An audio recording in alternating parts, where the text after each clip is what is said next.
like a lot of people will say, NWA is a company where they allow you to mess up. They allow you to make mistakes and you can learn from them. And I've definitely made plenty of mistakes on camera, off camera when it came to the NWA, and it's one of the best places I've had to learn. That's why, again, I can kind of tout the whole lack of experience.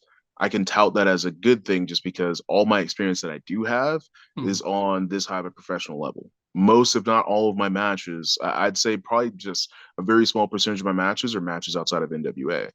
Most of the knowledge that I've gotten from professional wrestling, all the mentorship that I've got, almost all of it has been contained in the NWA. It's from that NWA locker room. It's from veterans who have such a gold mine of knowledge and experience that I get to hear on a daily basis whenever it comes to NWA. When it comes to NWA taping days, whenever I'm out with them, I get to hear it all the time, and so it's kind of a very invaluable experience.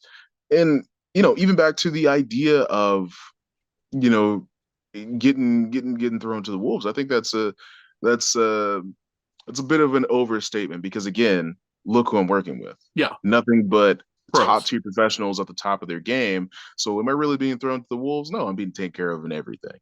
It's never that big of a risk because of who I'm working with. Yeah, like what you're saying, to me, one of the appeals of NWA when it first came out was the freedom to fail. And I think as a fan, that provides some excitement because you don't know what to expect. Not everything's necessarily going to hit. Some Mhm. things can go off, especially like the promos and the interviews Yeah. specifically, because they just they feel more authentic for good or for bad, usually for good, and Mhm. it's like when things are overly rehearsed as a fan, you can kind of get the idea where they're probably always going to be good, but you're rarely going to get something extremely memorable. While when something's more off the hook, it can be really bad, it can be a train wreck, or it can be phenomenal, but it's memorable. Yeah. And I think with those phenomenal promos or those things that really stick out to people, I mean, we could even talk about, let's say, like the Hard Times promo from Dusty Rhodes. Yeah. We made a whole pay per view based off of that, a whole pay per view series now because we just had Hard Times 3 not too long ago. That was made off of a promo that at the time there weren't always you know groundbreaking promos coming out from guys just come out there and just saying exactly how they felt. But I think that's kind of how it's supposed to work with pro wrestling. That's how it's supposed to work with any art form. You Mm-hmm. have a lot of good to decent art, and then eventually you have those things that are just great. Those absolute just chef kiss moments where you're just like, this is the thing you need to show people when it comes to professional wrestling. Like, let's say, for example, my favorite professional wrestler, Triple H. Great promo. Mm-hmm. Always has a good promo. But then out of all those great promos, out of all those good promos, you have the perfect promo that comes up. You have the perfect one here. You have the perfect line here. You have the perfect match here. Triple H is never, he doesn't have bad matches to me. That's just not how that works. No. He doesn't really have bad matches to me. There's not any match you can point out and be like, oh, that match kind of sucked. And it just happened to involve Triple H. No.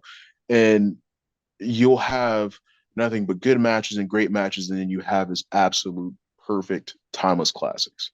You have Yeah. those matches you can go and pick up here and there and be like, oh, on this day at this pay per view or on this day on this episode of Raw or on SmackDown, this is where like, oh, you have that favorite little nugget that you're just like, this is the perfect Triple H match. This is the one I got to show people.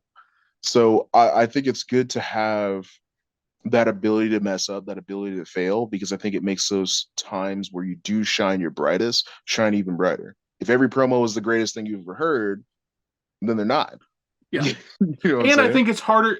This sounds really bizarre, but I think sometimes it's harder for fans to appreciate it. A guy I think of immediately is Mick Foley. In my opinion, he's arguably one of, if not the best talker of all time. Phenomenal. Yeah, But I think it was almost to a detriment because he delivered such a high level every time he spoke that people forget how amazing he is because he just knocked it out of the park every single time.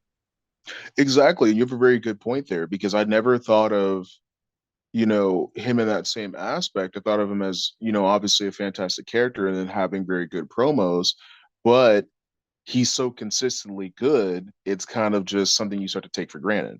Yeah. It's like if you're waking up every morning and you get $100 every time you wake up, eventually $100 is like getting a $1 bill. It's like getting a penny. Yeah. So, you want to feel like you're getting $1 a day, $5 a day, $10 a day.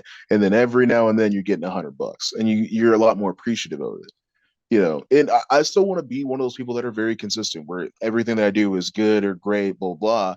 And then I still want to have those moments where you're like, this man has outdone himself. This is Where you can turn it ridiculous. up. How can he get this good? Yeah, exactly. And I never want to be somebody that has to turn to, oh yeah, I have to be bad on purpose so people can appreciate the good things I'm doing. No, absolutely not. I want to top myself every single time. I want to compete with myself. That's what I Yeah. want to do. I want to have that Drake effect where he's just competing against himself on the top of the charts.